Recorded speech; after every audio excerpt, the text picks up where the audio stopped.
মধ্যে যে দুর্নীতি করা হয়েছিল, আমরা আমি ইনডোর মিটিং নিয়ে সবচেয়ে বেশি আমি আহত হয়েছি, যেটা নিয়ে সর্বোচ্চ স্তরের মুখ্যমন্ত্রী একটা সেন্টেন্স বলতে পারলেন না যে যারা দুর্নীতি করেছিল তাদের আমি শাস্তি দেব।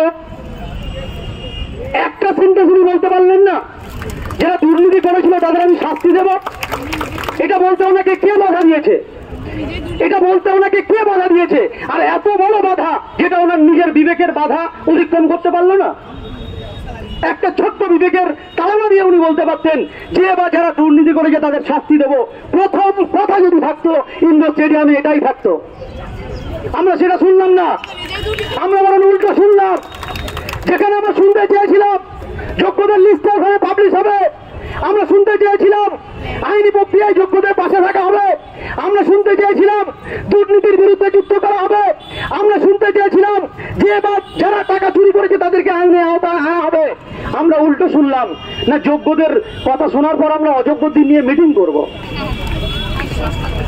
এটা শুধুমাত্র মুখ্যমন্ত্রীকে ধিক্কার দিয়ে লাভ নেই, এটা আমাদের বাংলা সমাজের জন্য লজ্জা।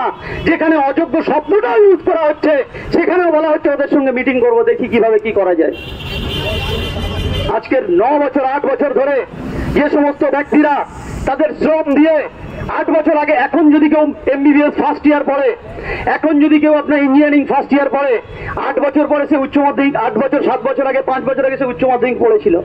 এই সমস্ত যোগ্য শিক্ষকেরা যারা আপনার ফিজিক্স পড়িয়েছিলেন, ম্যাথ পড়িয়েছিলেন, ওই সমস্ত ছাত্রদেরকে তারা পড়িয়ে আজকে তারা মেডিকেল ইঞ্জিনিয়ারিং বিভিন্ন জায়গায় পড়াশোনা করছে।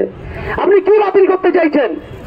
আপনি যোগ্যদের সঙ্গে অযোগ্য মিশিয়ে দিয়ে আপনি কি প্রমাণ করতে চাইছেন? শিক্ষক সমাজ থেকে শুরু করে শিক্ষার মানদণ্ডটাকে কমিয়ে দিয়ে অযোগ্যদের সাপোর্ট করার জন্য, অযোগ্যদের বাঁচানোর জন্য যোগ্যদের সঙ্গে মিলিয়ে মিশিয়ে দিয়ে শিক্ষকদের ওপরেই দায়িত্ব দিয়েছে। যোগ্য অযোগ্য আপনারাই নিজেরা বিবেচনা করুন, নিজেরাই আপনারা ঝামেলা করুন। সুশৃঙ্খল সুনির্দিষ্ট যে দাবি আছে, আবার বলছি একটাই দাবি আমি বলতে পারি এই মুহূর্তে আমার যতটুকু বোধগম্য হয়েছে, যত তাড়াতাড়ি পারেন যোগ্যদের লিস্ট তৈরি করে সরকার দায়িত্ব নিয়ে সুপ্রিম কোর্টে যান এবং এর ফয়সালা যেভাবে আপনার সুপ্রিম কোর্ট দিয়ে এসেছিল সেভাবে সুপ্রিম কোর্টে ওই অর্ডারটাকে চেঞ্জ করার ব্যবস্থা করুন। সেই দায়িত্ব আপনাদেরকে নিতে হবে।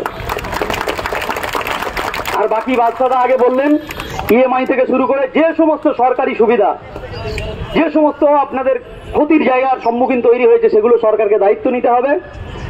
শুধুমাত্র মুখের আশ্বাসে চলবে না, খাতা পেন নোটিশ দিয়ে অফিসিয়ালি আপনাদেরকে দায়িত্ব নিয়ে আপনাদেরকে বলতে হবে।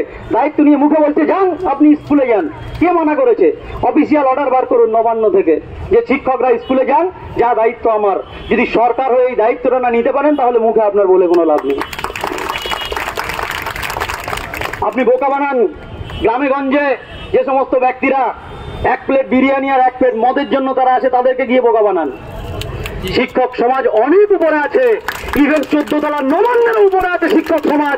এই জিনিসটা আপনি বুঝুন, এদেরকে বোকা বানাবেন না। যেভাবে, যে আইনে, যে সিস্টেমে এই জিনিসটা ফিরে পাওয়া যায় সেটার ব্যবস্থা করুন। এই মিডিয়া বন্ধুদের মাধ্যমে আমি বলবো সরকারকে ভাবতে। আর যদি না ভাবে আবার বলছি, শিক্ষার আর কলমের শক্তি পৃথিবীর সবচেয়ে বেশি শক্তি। একত্রিতভাবে যখন দাঁড়াবে তখন কিন্তু অশুভ শক্তির বিনাশ হবে। আমরা চাই, লাস্ট এবং শেষ ফাইনাল কথা, যোগ্যদের লিস্ট